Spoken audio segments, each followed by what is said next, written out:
and welcome to Haydn Behind the Music Stand. I'm your host, Patty Ryan, and with me is Ravenna Lipchik, who is one of the violinists of the Overlook Quartet based in New York City. She also is currently studying historical performance at the Juilliard School. In addition, she is a member of ACME, or the American Contemporary Music Ensemble, also based in New York City, and we'll be talking about bouldering. Welcome, Ravenna. Thank you so much for joining me today. Yay! Hi, Patty. Hi. Oh, It's been a long time happy coming. To be here. Yeah. I know. So yeah, we are past chamber music colleagues. Well, not obvious to us. Yes. We met at the San Francisco Conservatory of Music during this wonderful few years, and we actually were in a trio together with our other colleague, Jung-Un Lee, and we were called Trio 507. And I was just going to ask if you remembered the number, because I couldn't remember the number. Yeah, 507, because that was the 507. rehearsal room that we practiced in all the time. And I learned so much from that group. And specifically the Ravel piano trio and the Ghost trio and a little bit of Arensky. Yes. Those are some of my fondest times, like rehearsing and working with you and Jung. Absolutely. Yeah. I think about it very often. Yeah. The other day I actually pulled out, I was noodling and just kind of warming up, and I pulled out the Ravel piano trio. I was like, I wonder if I can still play this. But it came back to me very quickly. I was like, oh, well, you know. We learned the choreography of that piece. Totally. Really well. That's a really great way of putting it, actually. Yeah. Choreography. Especially for you, with your cello going all the way up. Yeah, it is so delicately and beautifully. I always go back to the da da da yada. Because that's just, I still have so much residual baggage. Oh, yeah. I forgot about that. Totally. It's one of the most beautiful moments in music, and also one of those ones that's like you never feel that you can do justice. Oh, yeah. But you always did. I'll give you that affirmation on my end. Because I had your little pits. Da da da dee da da. Pits. Dee da da. Sending me back down. Well, that was Ravel.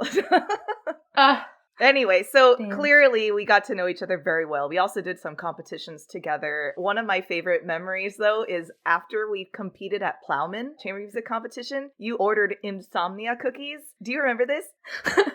No, but it's on brand, so I believe you. Yeah, it was my first time I've ever had insomnia cookies. And I just remember you like, I just need some cookies right now. And it was just this giant box. It was great. It was everything we needed. Also, because Plowman was in Missouri, right? And we were like, what do we do here? Yeah. Sorry, Missouri. But you're not wrong. There was not much to do around the campus. Yeah. You eat cookies. Yeah. No, it was great. Yeah, anyway, just how we met, and I respect you so much, and I consider you such a wonderful colleague in person. Aw, thanks, Patty. Yeah. Back at ya. Oh, thanks. All right, what is your most insane performance story? I hope I'm not in this story. No, you're not. Although I realized that I think that I've had a lot of exciting performance situations. Nothing that crazy has ever happened to me in a performance. Oh, that's good. Well, I was looking back, and maybe the most ridiculous thing was in high school. I was a freshman in high school, and our theater department was invited to the Edinburgh Fringe Festival, and we were doing Candide, and we were bringing a small group of us, so we all had to play multiple roles. So I was like playing a sheep here and a narrator there, but I was also playing the violin, and it was me and our music director, Mrs. Perkins, who played the piano. Okay. And she just gave me this piano score, and I was playing the violin to Candide. But on our third show, I left my music in the hotel and then just decided to play it all from memory. Oh no. Which I did. Oh, okay. And I think it was one of those things that could only happen because of my youthful ignorance. Sure. Well, and also,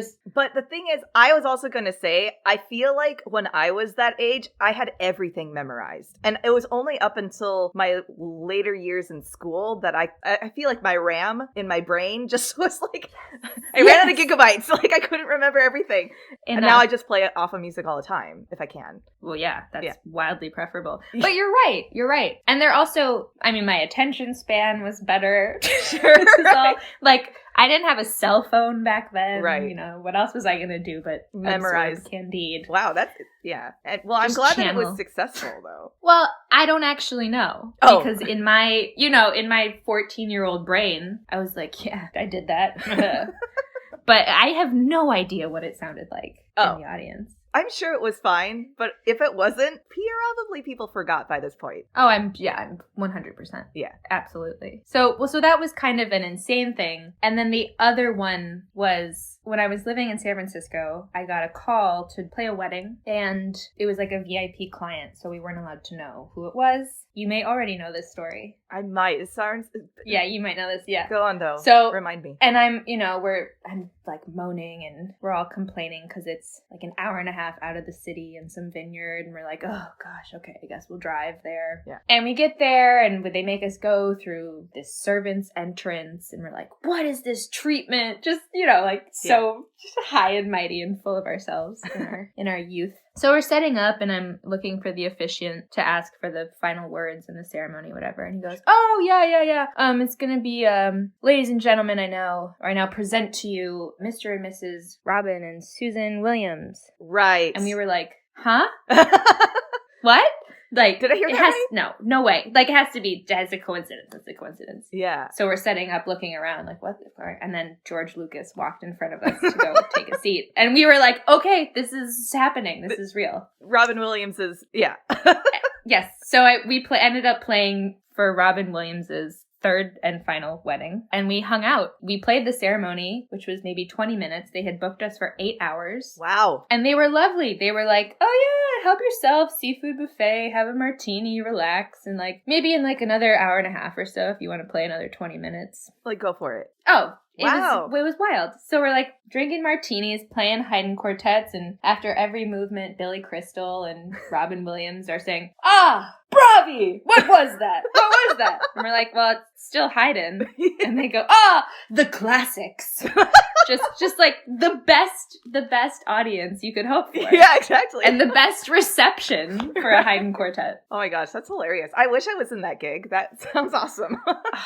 Oh, I know. Well, I don't think you were at school. I don't know. think you were there yet. That's so funny. It's always fun to hear those, like, really, weirdly celebrity-esque stories, and also that they were really nice people and appreciated your music, because right, yeah, and the fact that they had hired local students to play their wedding. He could have paid to have anybody play. That's true. And I remember even living in the city, the stories on Halloween, like kids who trick-or-treated in that neighborhood. Mm-hmm. He was lovely. Yeah, he was a part of, like, really, like, a true part of the San Francisco community. Yeah. R.I.P. I hope you're doing R.I.P. better. Yeah. Robin Williams. Okay. Well, thanks for sharing those stories. Yeah. They're always fun to hear. So anyway, I'm curious. You mentioned that you fostered puppies during the pandemic. Yeah. How did you get into that? Well, I grew up with dogs and cats. So I like having a pet, but pre-pandemic, obviously, my schedule was totally unpredictable. As a freelancer, you're going week to week, month to month, and just never thought it was fair to have an animal. Yeah. I had a couple fish, but, I mean, they're fish. Can only get so much. Totally. So I did get emotionally attached, to be fair. Yeah. There was bonding, but it's just not the same. Yeah. So I assumed when the pandemic began that it would be like, oh, this is a month or 2 months, as we all did. We did, yeah. So it's like, what a perfect time to just temporarily take in a dog. So I started with one, and I had him for a month and a half, which was the beginning of the pandemic. So nobody was going anywhere. It was really hard to get him adopted. Sure. But he did get adopted by the barista at my local coffee shop. Oh, very So now cool. she and I are and we're still really good friends. She lives 2 blocks away from me. Yeah. So yeah. So then I kept fostering, because a friend of mine was saying, everybody jokes about foster fail. You foster your first animal and you get so attached and you can't bear to part with it. Sure. But really then you're just closing your home for another animal who's in need, a transition. You really are acting as a bridge for this animal,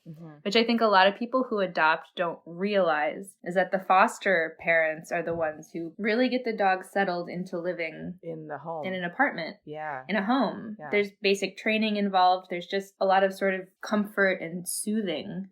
Because a lot of the dogs I was working with came from kill shelters or dog fighting rings. I know. I wanted to foster dogs who were really, really in need, not, good for just you. A cute puppy. Yeah. So a lot of them are sick. They drive them up in a van from Georgia. where they're just in a crate the whole time. And oh, poor puppies. So I know, it breaks your heart, and then you see them grow into their personality and become, and you think in the moment, you're like, oh, no one could possibly love this dog as much as I do. Yeah. But when you see them meet their forever people, yeah, all of a sudden it clicks. Yeah. And you realize, of course. Yeah. Oh, it's incredible. Yeah, this is where the dog is meant to be. Right. It's a great feeling. That warms my heart so much. And, like, it's also, like, I totally see how you would be such a wonderful caretaker for these animals. Like, I know you as an empath, and so it's like, oh, such great work. Good job. Oh, thanks. It was nice. I needed to not think about myself for a little bit, too. Sure. Well, are you ready for some Spitfire questions? I'm ready, Patty. Okay. Bring it on. Okay. Mahler or Bruckner? Mahler. Debussy or Ravel? Debussy. I know. I don't know where that came from. I mean, it's hard to choose. I just thought... I'm going to commit. Okay. I'm going to commit. I think the soundscape of Debussy feels more like home to me, even though I really appreciate the cerebral aspects of Ravel. Yeah. I don't need to explain myself. It's a Spitfire round. Sorry. Fair enough. Cats or dogs? Dogs. Appetizers or desserts? Both? Can I say both? If you only had enough money to choose one. Patty, you're killing me. With food, I can't. Okay, I'm going to go with my mood right now. I'll say desserts. Okay. Sparkling or still water? Still. Fan favorite question. Alternate universe musical instrument? Cello. Okay, yeah. I see that. I know. It's so lame. What? No, not the cello's not lame. Everybody has cello envy. There's nothing new there. That's true. Fair point. Truly alternate universe, tenor saxophone. Oh, what the? Really? Yeah. Okay, I have too much PTSD from our competition days. I know. Always getting beaten by these saxophone quartets. Yeah. Jeez.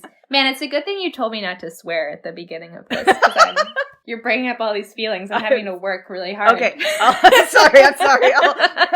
Just to play jazz, just to clarify. Sure. I wouldn't want to play classical. That's fair. Jazz. I'll take that. Acceptable. Thank you. Early bird or night owl? Early bird. Okay. Actually, that's a recent development. Is it from the pandemic? Yeah. Okay. I think so. And being old now. It does change you, doesn't it? A little bit. Yeah. I'm not trying to be at school till 11 p.m. practicing. Right. Nah. I'm trying to be in bed by 10:30. Right. And wake up and have a day. Yeah. Pandemic guilty pleasure? I don't think I consider any of my pandemic pleasures guilty. Okay. That's a really good point to point out in my question. Is that no one should ever feel guilty about anything they did during the pandemic, but yes, something that you did in the pandemic that you don't normally do. Let's put it that way. Okay. I think I still do everything I did. Oh. Okay, so for example, the thing that I started doing in the pandemic that I had never really done before, baths. Okay. Taking baths. That's a good one. Well, there's more to it. Am I allowed to elaborate? Yeah, sure. So I would pick an album that had been recommended to me or I'd wanted to listen to for a while, roll myself a little joint, get in the tub, smoke my joint, listen to the album. Oh my gosh. That sounds amazing. It's the best. Yeah. And I obviously, I'm not doing it as much anymore because things are back and I'm more busy, but... Yeah, but that's a good tradition to hold on to. Yeah, it's a great one. Yeah. That's like a life goal. All right. Favorite professor shout out? Okay, well, Ian. I gotta say Ian. Mm-hmm. Ian Swenson, Mark Sokol. Yeah. I mean... Obviously. I knew these answers were coming. Yeah. Yeah, those were our coaches too, frankly. Yeah. I think I spent more time with Ian and Mark than I did with Axel. Yeah. Shout out to Axel. But Axel's great too, yeah. Love Axel. Yeah. Love them all. Honestly, I want to name the entire SFCM faculty. Of that particular when we were at time. School. Oh, I know. Of that time. Yeah, it was incredible. Yeah, I know. I've always talked about how incredible it was. But truly, it was such a unique moment to be at that school. And to have all of those, Jean-Michel, Jennifer, Jody, Bettina, Paul, Yoshi, working together. Yeah. Yes, there were always egos involved, but they never lost sight of the true meaning of what they're trying to. Yeah. They all agreed that teaching was their passion. Yes. Yeah. And they just had different ways of approaching that. Yeah. But there was respect totally for the different approaches, right, which is something I've encountered in microdoses. Mm-hmm. For example, Mr. Copes at Juilliard for my modern masters was always, very encouraging and wanting to learn what I was learning in my secondary lessons with so-and-so, but not the same. Yeah, not like it was like with chamber class and everything and just like, And I know miss that. I miss it too. I miss Ian, but he's still alive. But of course, I've definitely in the past have talked about Mark Sokol and how amazing of a teacher and human. And I mean, of course, he's passed, but I miss him every day. I think about what he's taught me and like how he taught us. Oh, just, Yeah. I talk about it even as far as communication. Communication of ideas. The way that I know that you and I have definitely spent hours just talking about Mark and everything. Yeah. But if it was clear to him that a student was not grasping the idea or the concept, he had a multitude of ways to express the same idea. Yes. Because sometimes all it is semantics. Right? And it's just saying the right word to make something click in that person's brain. It's wild. Yeah. But he had the patience for it, and he had the vocabulary for it, and the specificity of intention for it. And the drive to do it. He didn't give up on any student. And that to me was maybe, I mean, everything is admirable about him, but that to me was maybe the most admirable of all the things, because it's so easy for someone just to say, oh, well, they just don't work. It doesn't work. We're just not clicking or something like that. He never gave up. Yeah. And I think in turn that made us not give up within ourselves. Yeah. Right. Well, that's another thing that I really value about our time in the trio is that we also held each other. I felt held accountable and to a standard. Yeah. True. I keep coming back to intention because that's really, it's a focus. Mark showed me the possibility for colors. It's like putting on the glasses when you haven't been able to see color. Right. Which is terrifying, but he also set us up really well to have the tools to navigate those colors and really find what we wanted. I know. Look at a gush fest over here. I miss Mark so much. Those who were able to work with him, I think all understand where we come from. And absolutely. Yeah. Anyway, let's just move on because I can just keep going. I know. We love you, Mark. Love you, Mark. Most transformative performance experience? I'm bouncing a couple around in my head. Freshman year of college, Simon Rattle came to do Tristan and Isolde with us. And that was the first time that I felt so deeply connected in an orchestral setting enough to think, oh, okay, I want to do it. If it's this level of connection, so inspiring. It blew my mind. I think I was going straight to the airport that evening after rehearsal to fly back to Milwaukee, and I called my mom in the car. I was going to see her in a few hours, but I couldn't wait. And then Ian's recital, my sophomore year, we did the Chausson Concerto for Violin and Piano, and I was in the string quartet. It's string quartet accompaniment. That was huge. I don't know if teachers remember what it's like to be a student and being offered that kind of opportunity to be in a rehearsal and performance space as an equal. Yeah. I mean, so much as an equal. He was still leading the show, but at least on the same literal playing field. Yes. Yeah. Oh my God. I loved the rehearsals. I loved how we dug into everything. That fed me in such a huge way. It's more like these experiences that kept fueling the fire and gradually kind of solidified. Like in New York, it was doing Rameau, Les Engalants with Bill Christie was really the performance where I thought, oh, okay, this is historical performance. All right, I'm going to pay attention to this now. Yeah. This is really rocking my world in a in a good way. Yeah. Like those little positive nudges down the right path. You know, it's funny because I feel like I also recently had a transformative experience and I thought I wasn't necessarily going to have one again. You know what I mean? Like, I would think that your transformative experiences are those in the past almost, like what got you down the rabbit hole of being a musician. But mine was recent with my string quartet. We played one of our Beethoven cycle concerts last Monday, for instance, and it was one of those things where I knew I don't know the next time I'm going to play Beethoven 127 or 18-1 or 59-2. So I played it in a way that I was saying hello and goodbye at the same time. And I feel like all four of us were connected in that same approach. And it was a really, really fulfilling concert. And it's one of those things where it's like, they do happen later in life too. Like, of course they do, Patty. Absolutely. Like, what are you talking about? Like, Yeah. It was just like, okay, like there's always, sometimes when you become a professional musician, it's like, okay, it's work. You just go do this one gig, go to the next and do this one thing and whatever. And then, but then there's other moments where, they're like little pings of, okay, no, you're doing the right thing. Keep going.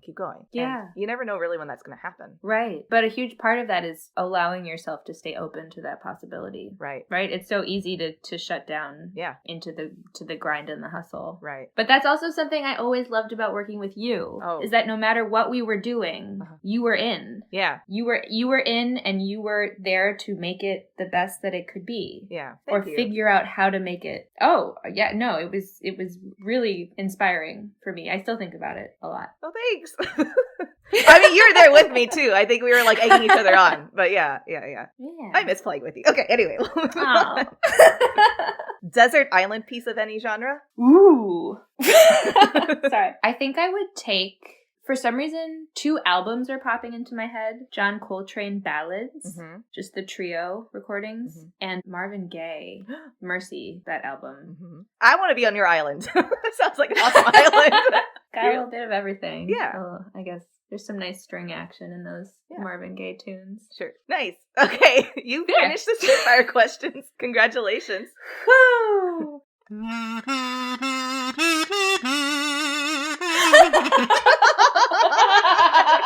can't finish it. I'm sorry, Ravel.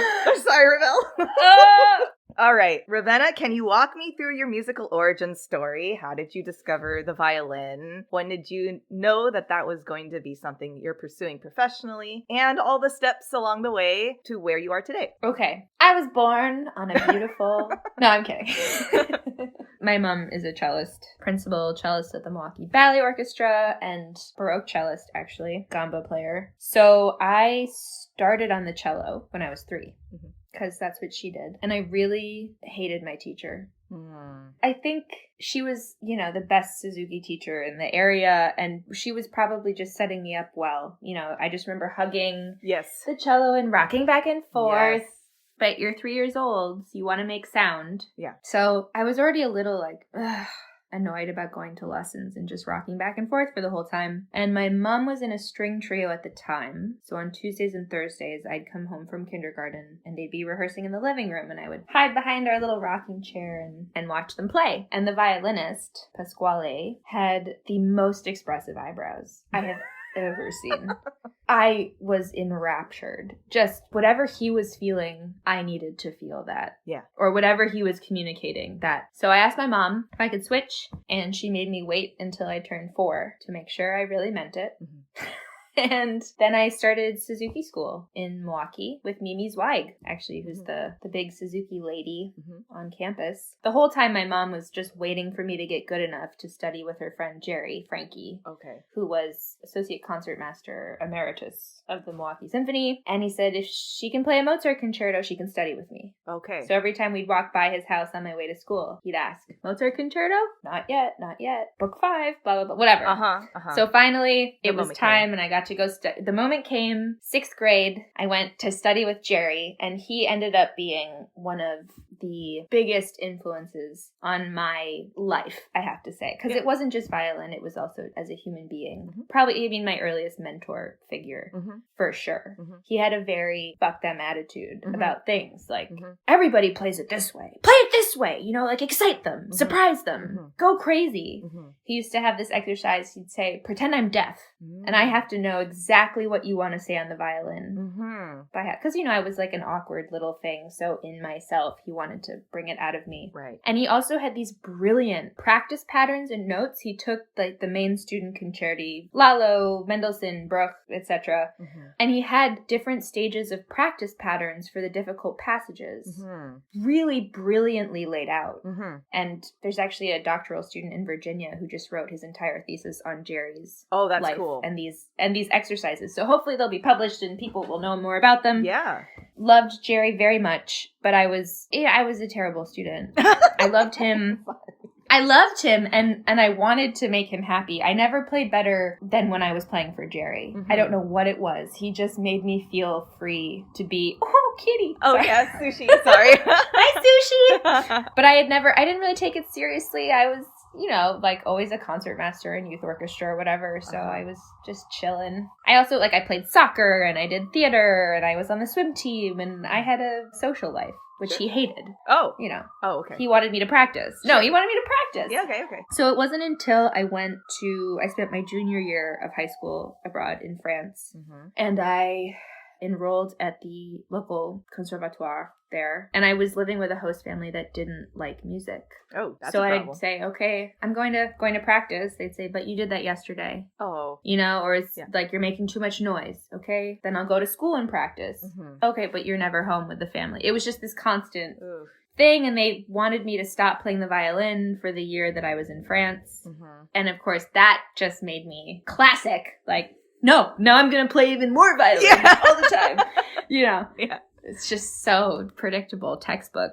So there I had put in a chamber music group with a bunch of older boys. They were 25. I was 15, 16. They made that year for me. Okay. We played Fauré piano quartet, Torina. They took me under their wing and being in a conservatory, walking down halls filled with rooms of people practicing too. Mm-hmm. That was the year, and that experience was what really made me decide that I had to play chamber music. So I came home from France and spent my senior year desperately practicing. Did your mom, along the way, since she's known the path of music, did she ever caution you or warn you or not even, or just prepare you for when you kind of came back from that experience? No, I don't think she wanted my decision to be a musician to be affected in any way by her. Okay, her experiences. Opinion? Yeah. So while she did, she was useful on my first day of youth orchestra, for example, she was like, do not play your concerto during the break. Oh, good. Yes. More people. She was like, I know. She said they're going to be kids playing their piece as loud as they can. Don't do it. Don't you do it. Or when she was like, we have to get there 15 minutes early. Yes. I remember being incredulous. Mm-hmm. Why? Yeah. Why? Because that's what you do. Just the concept of being early is on time, whatever. Okay. Yeah. So that was great. But if I didn't practice, the deal in the house, if I didn't practice, she wasn't going to pay to rent the violin. As you're going up in sizes. She wasn't going to pay for lessons. So if I didn't practice, she physically took the violin out to the car. And this happened a couple times. Okay. I had to run out to the car crying, begging for her not to take my violin back to the shop. Wow, that was effective. Yeah.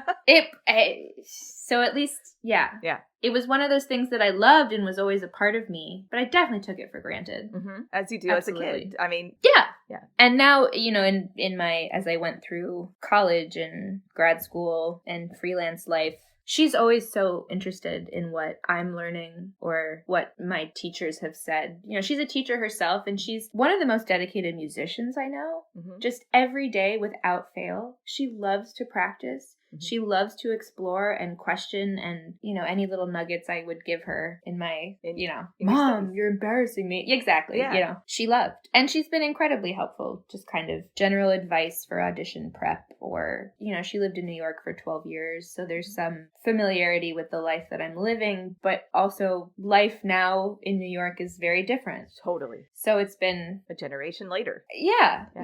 Okay. So then you practiced a lot in high school, and then I know you went to SFCM after that, San Francisco Conservatory of Music. I did. I got into Eastman and San Francisco. Mm-hmm. And well, I'm glad you went to San Francisco.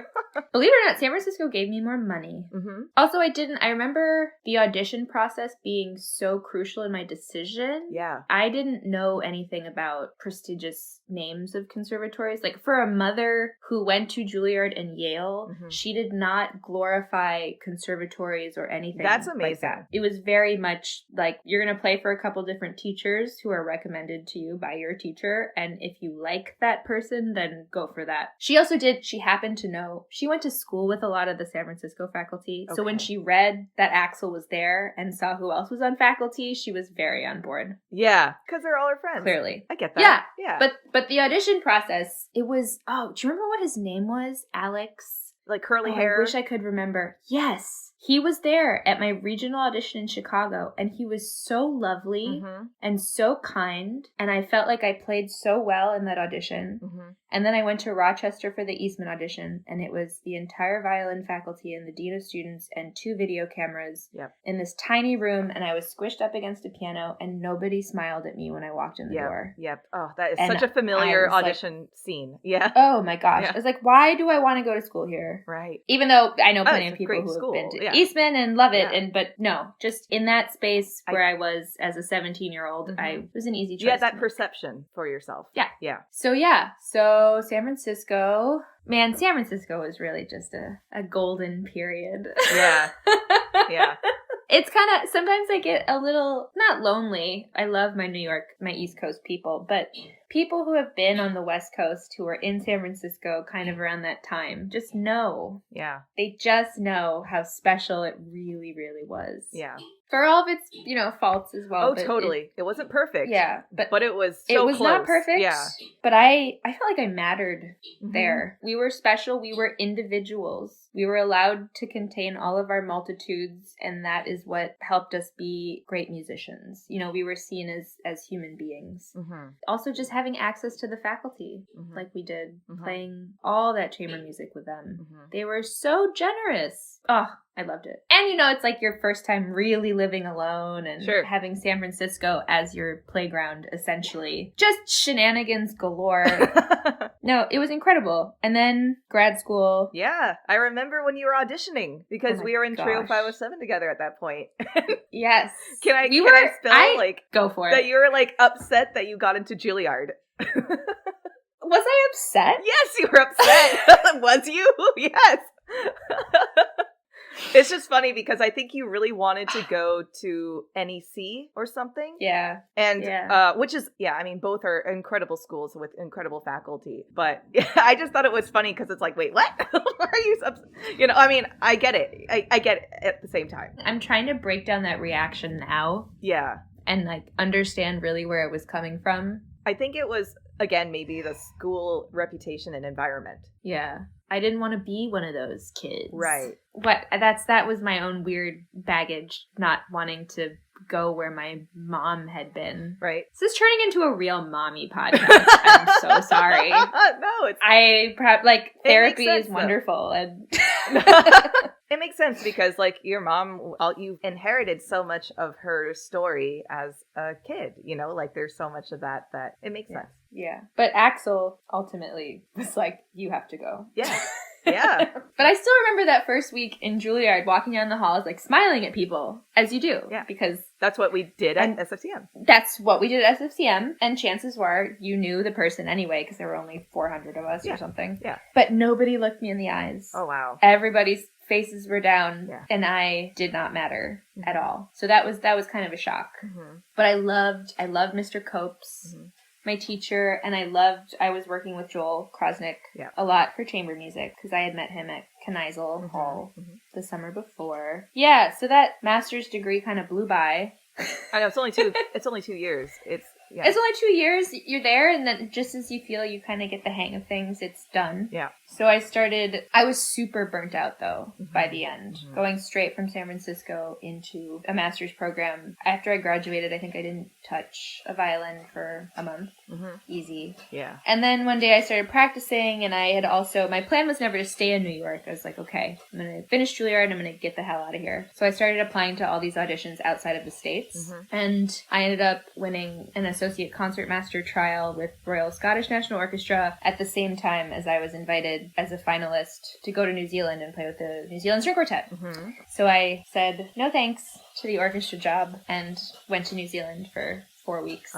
And that was amazing. And it was incredible. And it just kind of reaffirmed after my, post-grad school burnout that yes, I do love this lifestyle. I love traveling. I love rehearsing. I love this repertoire. I just didn't love the people. Sure. And that's a huge part. Oh, yeah. Well, it's not even a person. It's not even like you're saying anything about them. It's just that, if personalities don't click, then, it makes that music making so much more difficult. Absolutely. Yeah. And they were all lovely. And the quartet's been together for over 40 years, which is incredible with only maybe a handful of personnel changes as well. They have their their market cornered.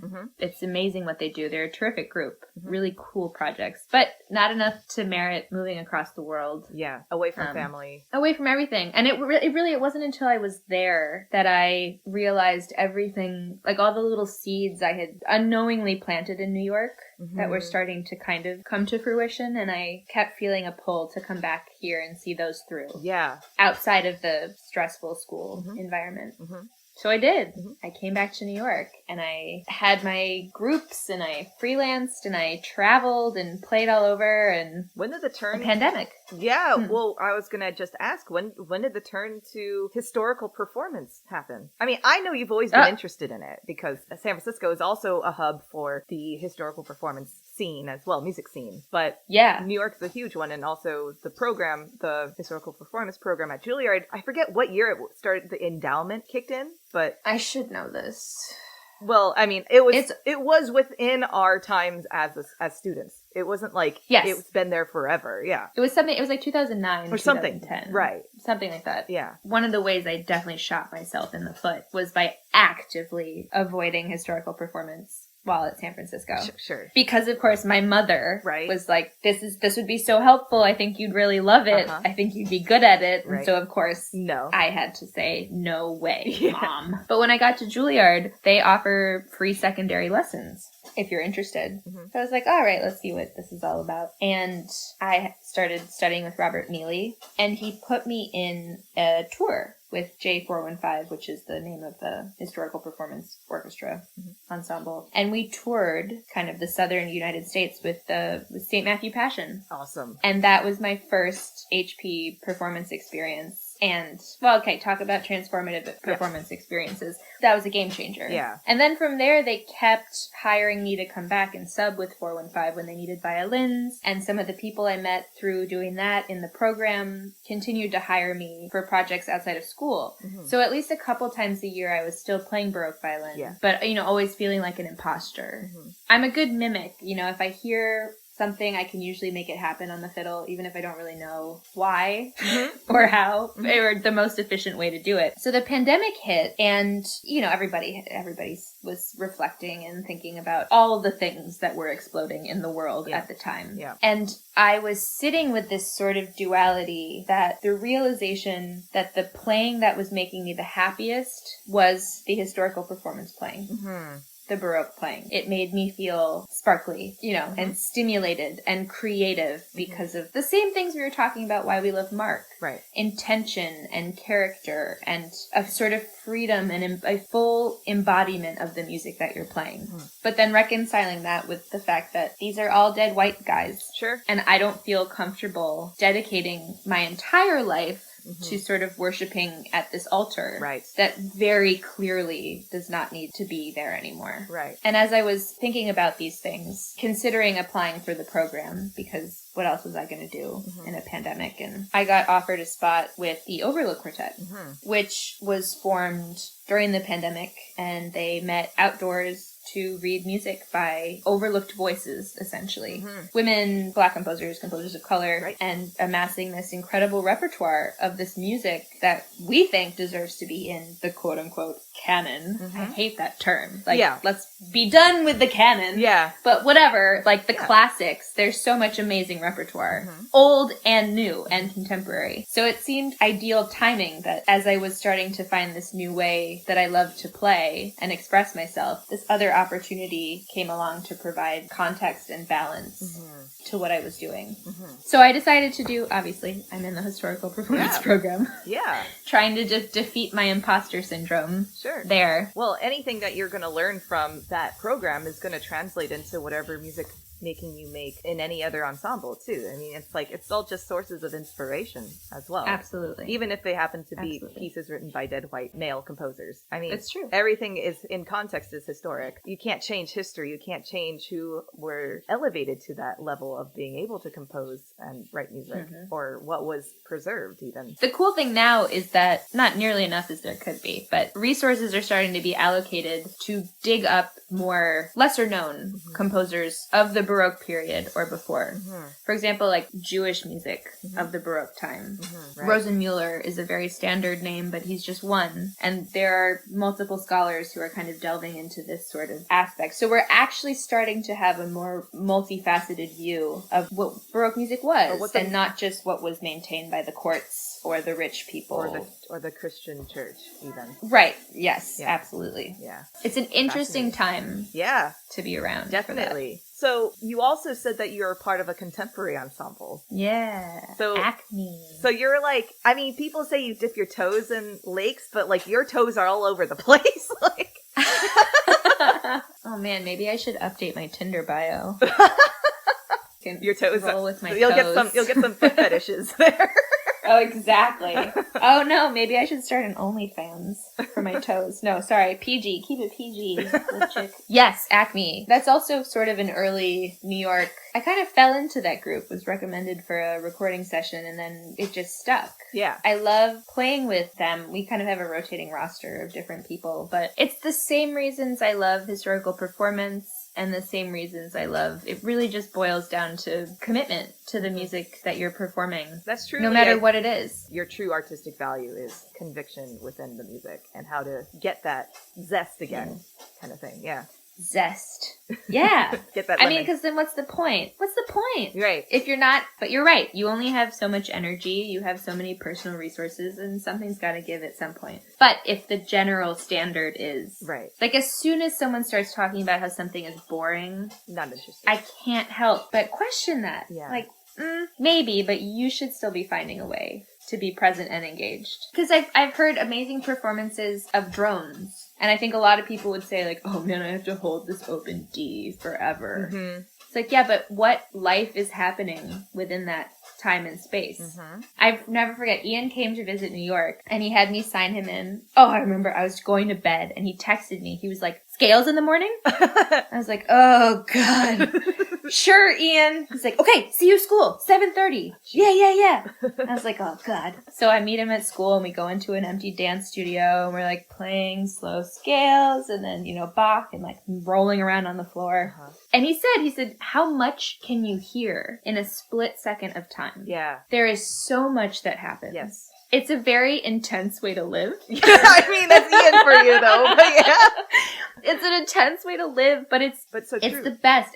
But it's so true. And even in moments in orchestra rehearsal, for example, where we're tired or we've been playing the same shit over and over, whatever, if I use that all the time, I pull myself back in. I'll be like, okay, focus truly just like moment to moment and see how much there is to hear. Everything that's really going on. Mm-hmm. But what I take from that is that that's what music is to us, is slowing down time and like opening up these moments that we take for granted and macro scale them and really truly live in that moment. And that's when the most exciting performances, that's what I at least strive for in my most exciting performances, is expanding this time that we take for granted on a second to second basis. Yeah. It's an amazing thing. Because you look at, well, even a painting, you look at a beautiful painting, and if it's really compelling, your eyes want to take in every detail. Yeah. Every stroke, every aspect, every line. That's why I feel like Van Gogh is so popular. It's because of that very reason, right?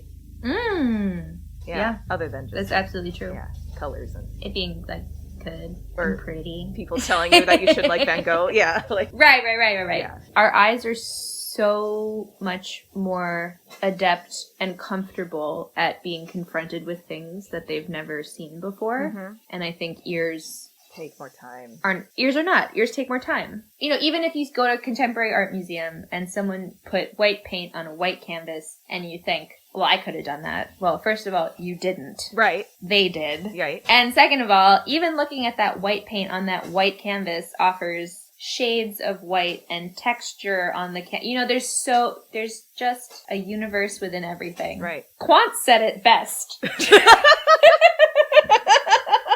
I think about this a lot too. He said, talking about like mezzo di voce and the bow stroke being like a bowl, but it's every note should have its forte and piano respectively. Like every note should have its life, a full life, no matter what that life is. within the note. And, okay, I'm done with my with my hippy dippy ranting. I know, but the thing is, I'm all about this. I'm like, oh, I miss this. Oh my gosh.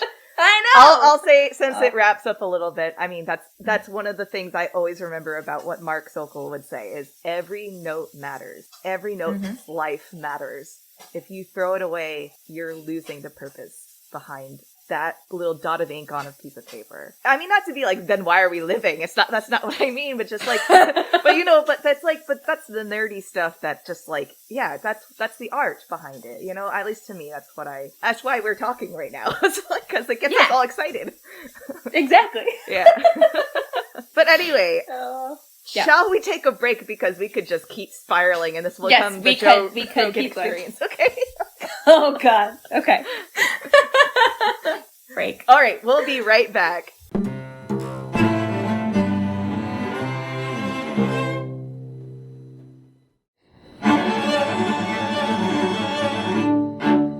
Welcome back from the break. So, tell me about how you got into bouldering. I had no idea can you even do that in New York City? Yeah. We got a couple bouldering gyms knocking around. I got into it, Mandy, my neighbor and friend, started doing it. Her ex-girlfriend was into it, just word of mouth. Mm-hmm. And they had just opened a new gym relatively close to my apartment in Harlem. Okay. And they were having some promotional deal. So I went, and I'm just notorious for having no upper body strength. I'm a low down Eastern European peasant build. Squat.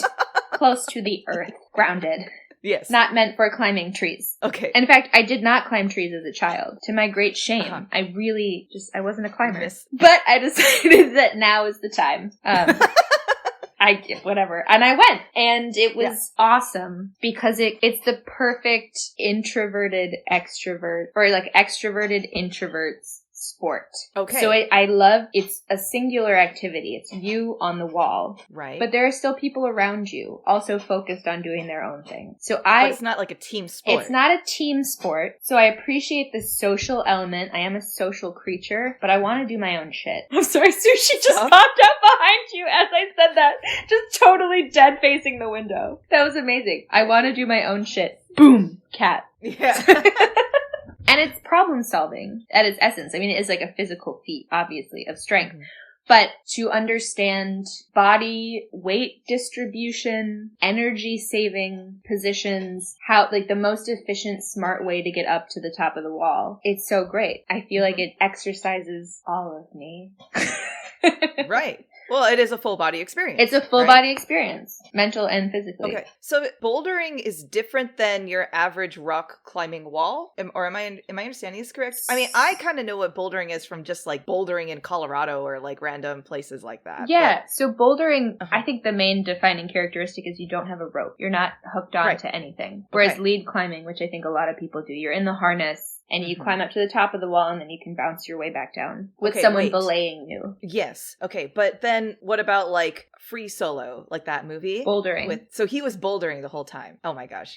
When you get up to scary. Some of the... I just watched The Alpinist. Have you seen that? Mm-mm. Oh, I recommend it. It's amazing. It's incredible. Okay. But I think when he was kind of charting out some of his huge, massive climbs, or he would bring his girlfriend along, who was also a phenomenal climber, but not quite his level, they would use a harness just to kind of save energy and mark out the path. And then he would go and do it without any of the ropes. Yikes. That's insane. That's crazy. Yeah. I feel like a badass doing my little indoor bouldering, but that's just, it's wild. Well, it's the places that humans are not meant to go. And they go. Go. It's incredible. And they somehow don't die, hopefully. Oh, gosh. Yeah. So that's going to be my question. When you're going to this gym to boulder, do you have to sign a waiver, or like, is there any risk of death? Really? Okay. I mean, yes, everybody has to sign a waiver. The first thing they do is teach you how to fall. The ground is... How do you fall? On your back, and then you roll, tuck and roll. Okay. It's fun. I fall all the time. When you were learning how to fall, did you literally have to like climb up and then drop yourself and do it? That kind of... No, I mean, maybe from like, I would step up just a couple inches. They just showed you, and you just demonstrated rolling onto your back. But the first couple falls are really scary. Even though you're not that high up, you're maybe maximum in this gym, maximum 15, 20 feet up. That would scare me though. It feels weird, but then you realize it's okay. Like, you're fine. You're going to land on a super squishy mat. Maybe you know, like if your foot slips or something, if it's not a clean fall, like if you're not at the top and just dropping off. I've shredded my arms a little bit, scraping it on parts, but it's fine. Yeah. It's all been good. And it's been super helpful with violin. I was also worried about my arms. Well, right. So, I mean, I think that's where a lot of people, myself included, have shied away from doing any rock climbing because I didn't know if I was going to put too much tension on my forearms or my fingers, my wrists, et cetera, et cetera. So debunk that maybe, or? Well, in the beginning, my forearms got super tight. In the moment you're climbing, when you don't know how to use support your legs.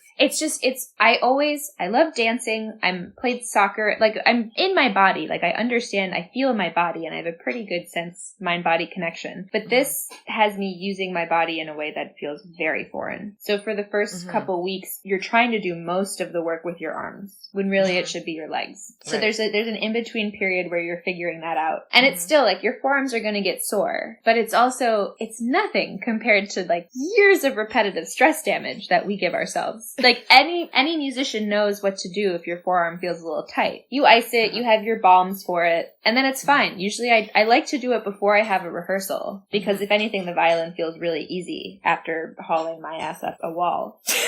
Yeah. And the strength is real. It strengthens your entire back, which is so beneficial. And I avoid anything finger crimping, where you just really are placing all the weight on your fingers. That's really... I know that's... Yeah, that's dangerous. But that's also part of, like, more advanced rock climbing, if I understand correctly, is, using a lot of finger strength and, like, or even putting your hand in to be kind of that, oh my God, yes, look in the wall or whatever. Yes. Yeah. No, I don't. I'm not nearly that good yet. Yeah. I'm starting to come up against it where I have to either, like, tap out of one or know that I can't do it. But the other great part about it is I've had to truly discard this perfectionist classical music mentality. Oh, so hard to do. It's really hard to do. And also, I'm trying to say this without sounding like an asshole, but you can usually grasp ideas and concepts and just things quickly. Once, like, I'm quick.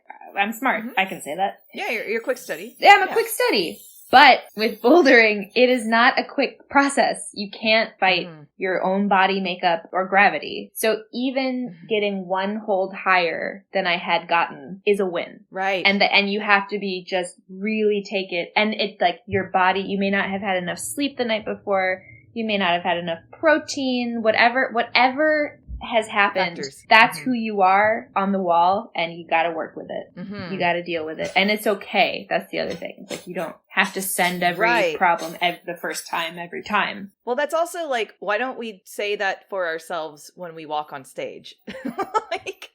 Right? Yeah. Yeah. Some of us who are a little wiser do, but... Or try every now and then. Yeah. Well, and I've noticed when I go alone versus when I go with friends, as much as I love going with my friends because the hang is fun, but I am not in the right headspace. I end up not being able to send problems that I did by myself the day before. Just because when I'm by myself, there's some sort of patient, I'm present, I'm really just like calmly thinking things out and feeling. Instead of being around people and feeling like, we're all climbing now. Okay, you climb now. Okay, but you better do it right because all these people are here watching you climb, which is so dumb. Like, no, I shouldn't say dumb. I'm not allowed to speak ill of my own thoughts. They're there. Sorry.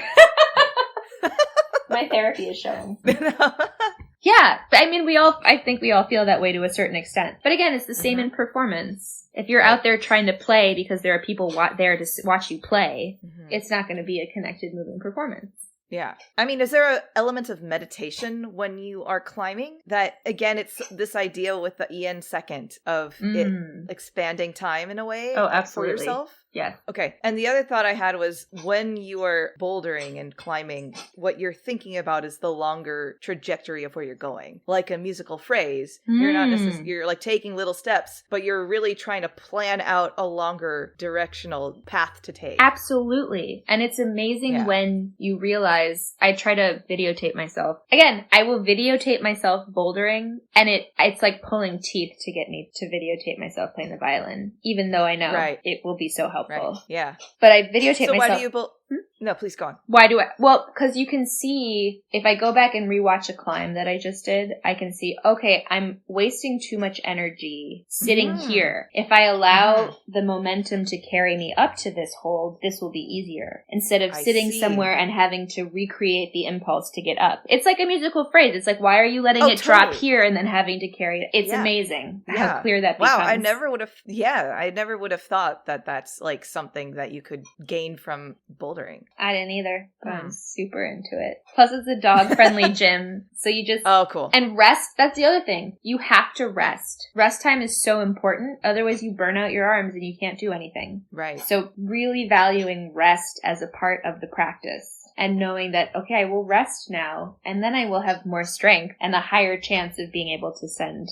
this problem. It's still with the violin. It's like, why am I practicing the same thing for an extended amount of time? When really what my brain needs is to step away for a second, decompress, and then come back with fresher ears or fingers or whatever have you. Okay, so I have a question about that because, sure, similar in violin or musician practice, we practice a lot, or if we've decided to put the instrument down and do something else, I personally, sometimes my brain is still processing. It's still practicing. Yeah. It's just not at the instrument, right? Or I'm listening to recordings, or I'm considering other things and how that's going to influence what I do in tomorrow's practice or tomorrow's rehearsal, et cetera, or performance.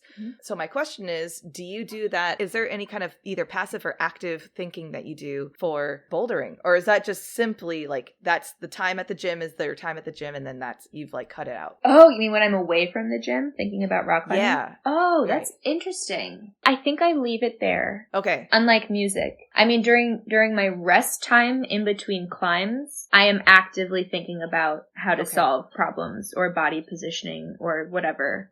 But I think because it's the time away from thinking about music or thinking about quote unquote real life, I leave it there because I want that to be its special place. Yeah. I mean, that's also like, you don't have to actively be thinking about it all the time. I think it's a healthy obsession. I think about how much I want to go climbing a lot.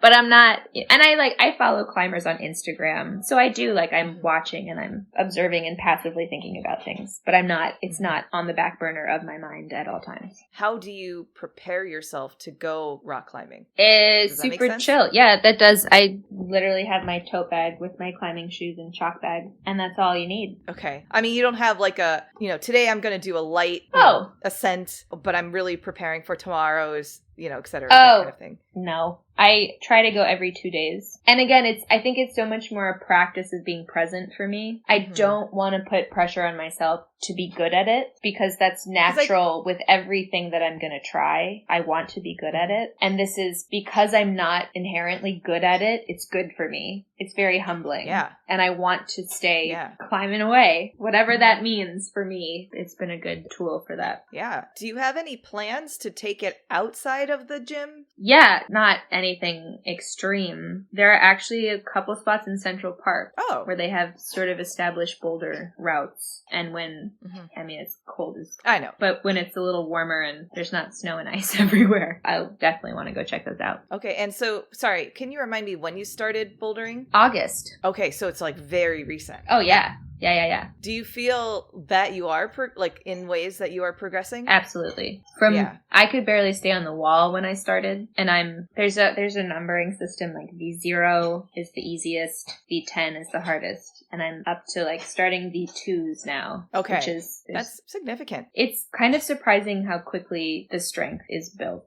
So much in the beginning is just getting that base level of strength up. And then the more you learn how to position your body in advantageous, energizing ways. Well, that also makes sense to how we learn our instruments to begin with. There's so much fundamentals that you learn, and everything else is finessing that technique. Yep, absolutely. I know, everything's full circle. I know. Well, I am looking forward to watching your bouldering journey as you continue. It's very exciting to hear that you're getting into that. And yeah, I wish I was in New York to do it with you. Aww, me too. I'm sure they have bouldering gyms in Minnesota. Oh, they definitely do. There's Vertical Horizons here and stuff like that. Yeah. Maybe I want to, again, maybe once my Beethoven cycle's over. Oh, fair enough. Save your strength. Yeah. All right. Can I ask you 2 final questions? Absolutely. What is one piece of advice you would tell your younger self about entering and pursuing a music career? The hard-hitting questions, Patty. I know, sorry. No, it's great. I would say your own standards are the most important. That's huge. That's a great response. Yeah. We're so conditioned to grovel for approval from teachers and colleagues and peers, but only you really... And seek acceptance almost, Yeah. That too. Yeah, absolutely. Yeah. So, I mean, I don't need to... I think it's pretty clear. Yeah, that's great. If you're doing yourself proud, then... That's all you can ask for. Doesn't matter. Yep. Yeah. All right. And my second question, as we continue through a weird pandemic world, what elements of your musical pandemic life would you want to continue, and what would you want to shed? Ooh, that's good. I'm tired of taking gigs for the sake of being busy. Yes. So I've started to say no to a lot more gigs than I probably would have before the pandemic. Yeah. I feel more comfortable living with sort of financial insecurity in that sense. Because things always do work out. So learning to trust my own safety net, as it were. So that definitely out the window. And something to keep. 2 things. One would be the realization that, and I've had this, obviously I know this, but it's something I have to keep rediscovering. Practicing brings me joy. Yeah. It's weird to say that, though. I know. But it's so true. Because, or at least for people like us. Yeah. And it's always the first thing to go. When I have depression and anxiety, and when I'm feeling low or anxious, the violin is the first thing to go away. When really it is the one thing that will make me feel more like a human. And even as far as in the pandemic, like just taking up time, being able to lose myself in that, and not having to have a reason, not being like, I have to learn this music for something, just because I enjoy the process of exploration on the instrument. So I want to keep that. And then on like a side thing, I started learning electric bass, and it's so much fun. And cool. It's been really helpful just for like ear training stuff, having to listen at these low frequencies. Welcome to our world. I'm so jealous. You guys have this already built in. Well, it's not even like listening to those wave frequencies. It's like feeling it. Like my whole body is like resonating. This, It's awesome. I started playing viola because everybody has to play viola in HP. So I've been playing a bunch of Baroque viola. So much fun. Having a C string? Get out of here. Oh, I would trade my E string for a C string. Well, I shouldn't say that because I do love the violin too. Yeah, right. Can you just have a 6-string? Wait, no, 5-string. Wait. 5. I don't know how many strings there are. Can you just have a 5-stringed, violin, viola hybrid? That'd be dope. That whole thing would be like, how big would that instrument I've played a 5-string before. It's trippy. All the spaces. Does it even sound good? Your left hand is just confused about what goes where. Yeah. What string is where? And it's heavy. Yeah, sure. That makes sense. But it's cool. The guy he was really good at it. He could play it. He was a jazz violinist, had a 5-string violin. Very cool. Pretty cool. Yeah. All right. Ravenna, are there any platforms or websites for our listeners to learn more about you or any upcoming projects? I'm on the gram. Yeah. It's just Ravenna Lipchik. Okay. I think I have a Twitter account, but I only really use it to yell at the U.S. Postal Service. Okay. Always messing with my packages, man. Or the Overlook Quartet. We have an Instagram. Our website is in progress. Okay. So we'll be playing at Mass MoCA, actually on April 2nd, as part of their Slow Art Day full installation. So that's really exciting, collaborating with the curator, visual artist in residence, and playing some of our own stuff. So that's fun. Yeah. And then I'll be, hopefully supposed to be in Europe, supposed to be in Amsterdam at the end of April for a tour, but... So any international listeners, cross your fingers that maybe you can see Ravenna there. Amsterdam in April, Germany in May. We'll see. Again, this could all be canceled, so the gram is the Let's safest. hope not. Yeah, knock on wood. All right, and if you enjoyed listening, be sure to smash that subscribe button wherever you're tuning into this podcast. Leave a review on Apple Podcasts while you're at it. It doesn't need to be long. Your review will help others search for the podcast because of its crazy algorithms, and you'll make Sushi's day, and it's free. Make sure to share this podcast with your friends and family as well. If you want to level up, you can always become part of the Haydn Behind the Music Stand family by donating what you will on our Patreon page at patreon.com/Haydn Music Stand. Our social media handle for Facebook, Instagram, and Twitter is at Haydn Music Stand, and we'd love to hear from you at our email, haydnmusicstand@gmail.com. Didn't recognize a piece we discussed during the episode? No worries. There's a Spotify playlist with all the music discussed for your convenience. The link is in the description of each episode. Thank you so much, Ravenna, for joining me today. Thank you, Patty. My pleasure. I'm giving you a huge hug from afar. I miss you dearly. Zoom hugs. I miss you too. Yeah. I can't wait until the next time we can visit each other. If you're coming to Lakes area place. Or whatever. I am. Yeah. I'll be there. Okay. That day will come. We'll go climbing. Okay. All right. Okay. I don't know how to prepare for that, but I'll do something. And thanks for listening. Sushi, say bye.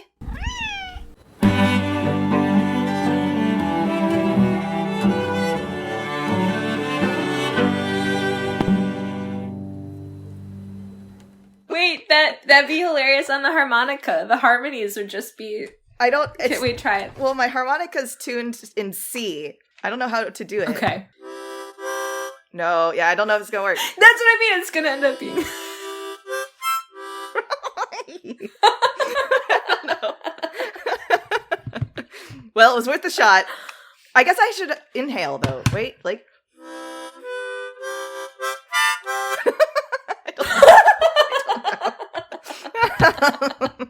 That's a great example of... Remember when we were working on the opening of Ghost? Yes. And Mark had you play... What did you land on a high B? In the... What's the note that the cello... F sharp. So like... F. That's an F sharp. Thank you. Sorry. F sharp. Yeah. And he was like, well, what if that wasn't the note you landed on? Right. Do you remember he like his exercise of, I love that. Oh, of course wow. I buried that one too. That was great.